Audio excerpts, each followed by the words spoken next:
Hello, Cindy Hendricks here with getconsulting.biz. Not only a business consultant, but a licensed esthetician, spa owner for 10 years. And I'm here today with Susan, and we are going to show exactly how you can design perfect eyebrows for someone to be very pleased with those eyebrows. So we'll begin.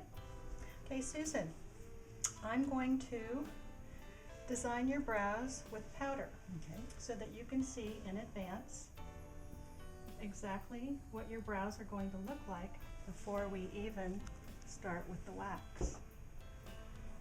With someone who has Hispanic, Asian, or Indian descent, eyebrows are a little trickier than those who aren't from those cultures. As you can see, Susan's eyebrows are very straight.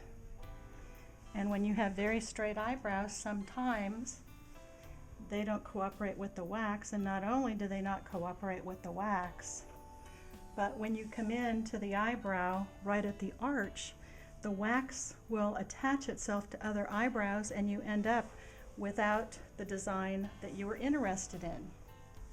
So to get a good design, sometimes you have to go in with scissors and you have to etch out the design. So Susan, if you want to take a look, I'm going to talk you through what I plan on doing. I'm going to come in here and raise this arch up to about there and bring it down. I'm going to take out all this hair from here up, and the same on the other brow. So we're going to end up with a really nice eyebrow with the arch starting about right here. Is that good? Mm-hmm. Okay, so that's the first part of your eyebrow design, and it's a part where most people miss. Now you want to remember your eyebrow wax very hot, so you don't want to burn your client. So you want to cool it for a moment. And then the other thing is, I use a hard wax. The hard wax is so much easier to work with because it doesn't require anything on top of it. Okay, that feels good. Now that's not too hot, is it? Mm-hmm. So we're going to put some wax on there.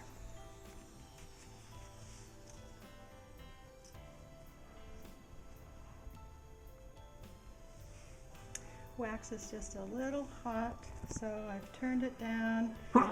Bless you. We're going to make sure it's not too warm. And we're going to get a good amount on there so we get all the hair off.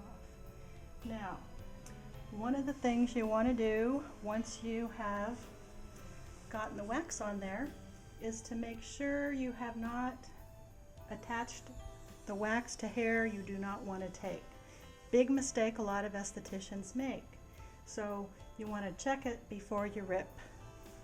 And what I'm going to do is just go in with a little snip, make sure I leave the hair I want at the arch. So when you do that, this hair is not going to be taken off. Some of the correction work I've done in the past, people have waxed the entire brow off not knowing they had attached to this hair because it's straight coming down into the place where you would put your wax. So with the hard wax, you don't need a strip across it, but you do want to hold it taut and you want to rip it across against the hair growth. You always want to come back and put your finger on the place you just waxed to control the pain. So there we have the beginning of a beautiful brow.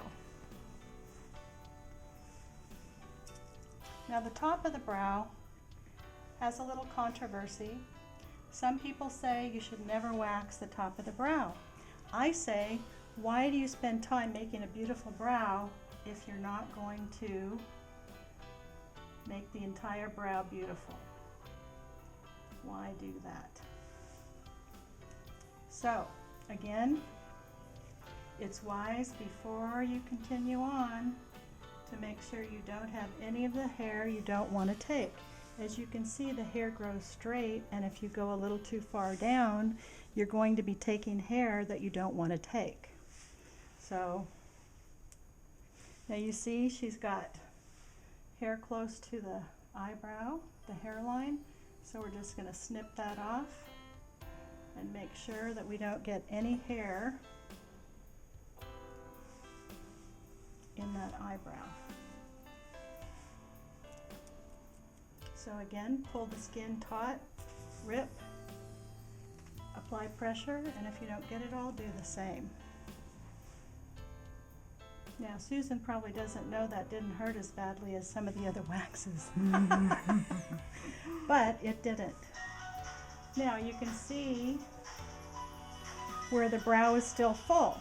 With somebody like Susan, you don't want to take them from a really full brow to a thin brow like mine, because if you did that, then she would be in shock.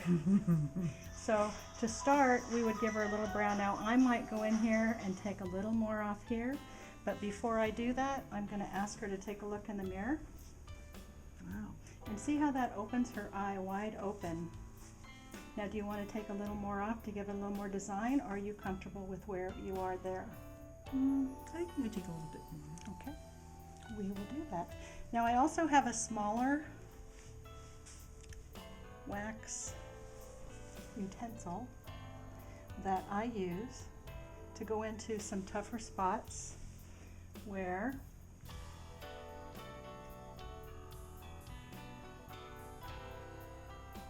you get a little bit more control.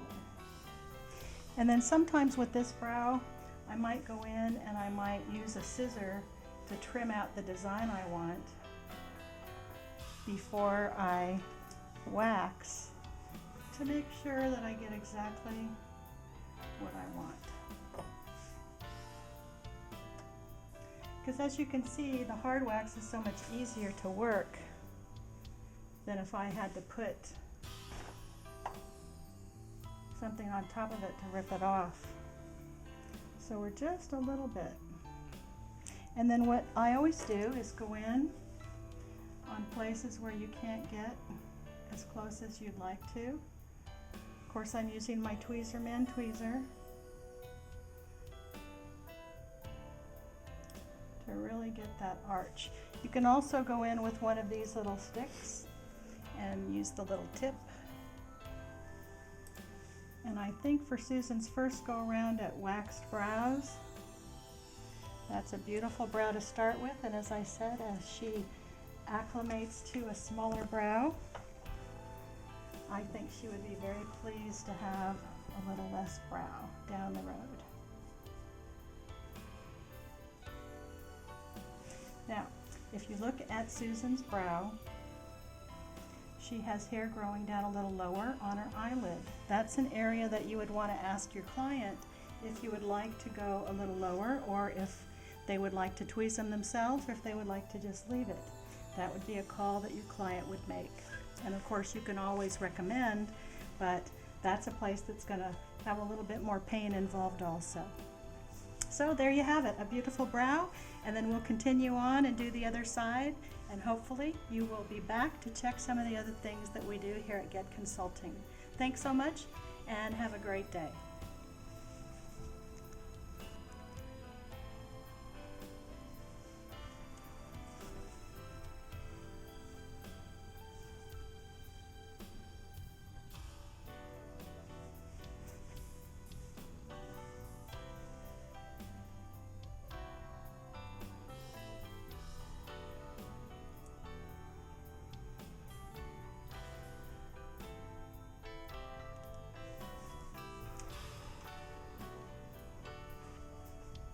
Now, do you want me to wax that spot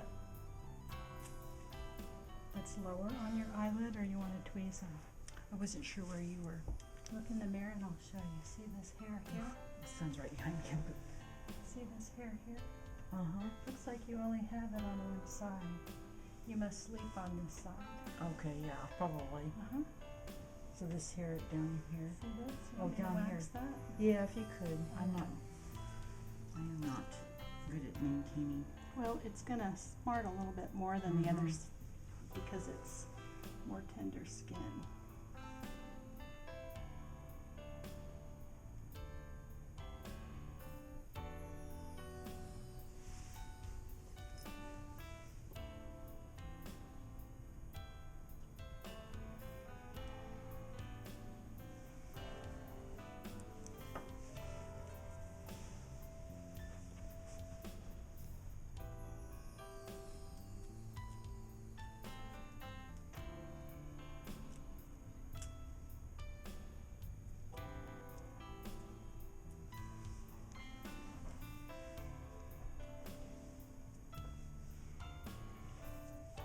what's ideal is if we can put you down on an esthetician table,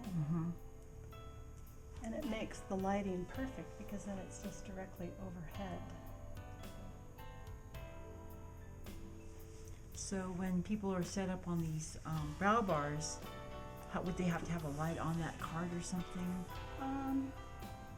Well, there's a lot of light in most businesses, you know, spotlights, fluorescents, overhead lighting, and I think it would be adequate, but you could always have, they have so many cool spotlights now that I'm sure we could find something that would work really well.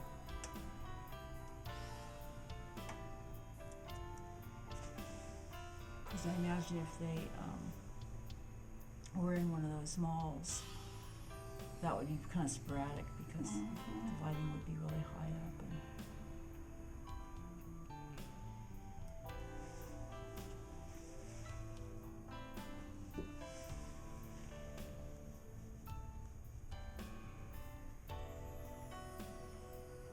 sometimes the wax is a bit stubborn.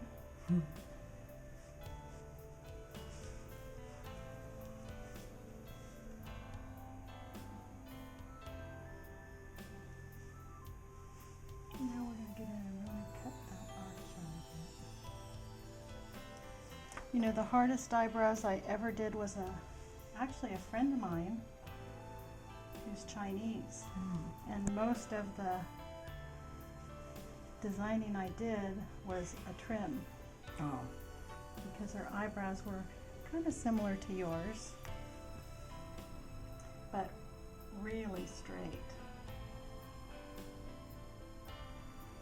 And when you say straight, you're talking about the hairs or Yes. the? Okay. Because to get that arch, you have to go in and you have to trim it out.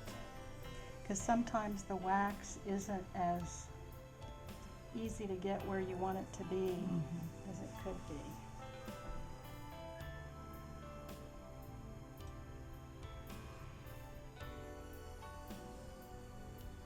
Just what I'm trying to do on this one is to build that arch just a little bit higher, and then it tends to string, which is normal. And then one of the toughest things that people really struggle with is making them match. Oh yeah.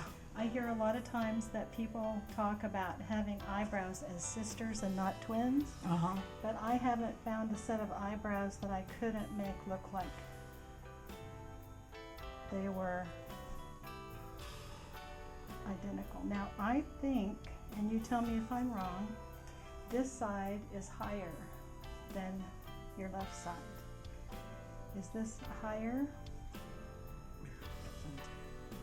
Maybe a little bit. So I think we should take this off the top than off the bottom, don't you? And see, that's the problem. A lot of times when you're designing is people are afraid to trust their instincts. And when you're designing an eyebrow, you have to look and see what it's going to take to make them match. And sometimes it's a little nerve-wracking trying to figure out where to take the hair to make two eyebrows look the same. And really that's where some training comes into play. One of the things I'll be offering on the website is to send me your difficult eyebrows, and then I would be able to design them on paper for you, and then you could go back to your client and design them in real life to where they're very, very pleased with the work.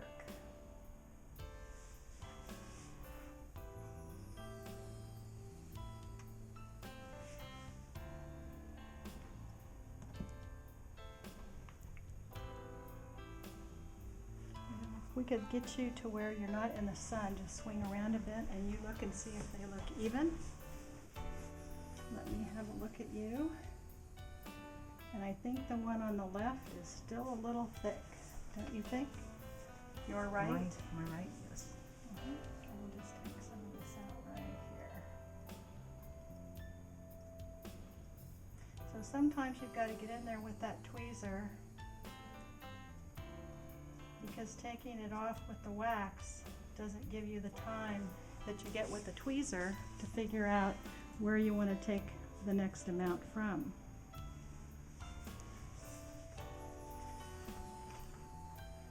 How are you holding up? Yeah, I'm good.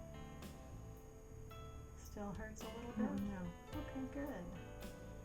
You're being a real trooper, Susan. Mm-hmm.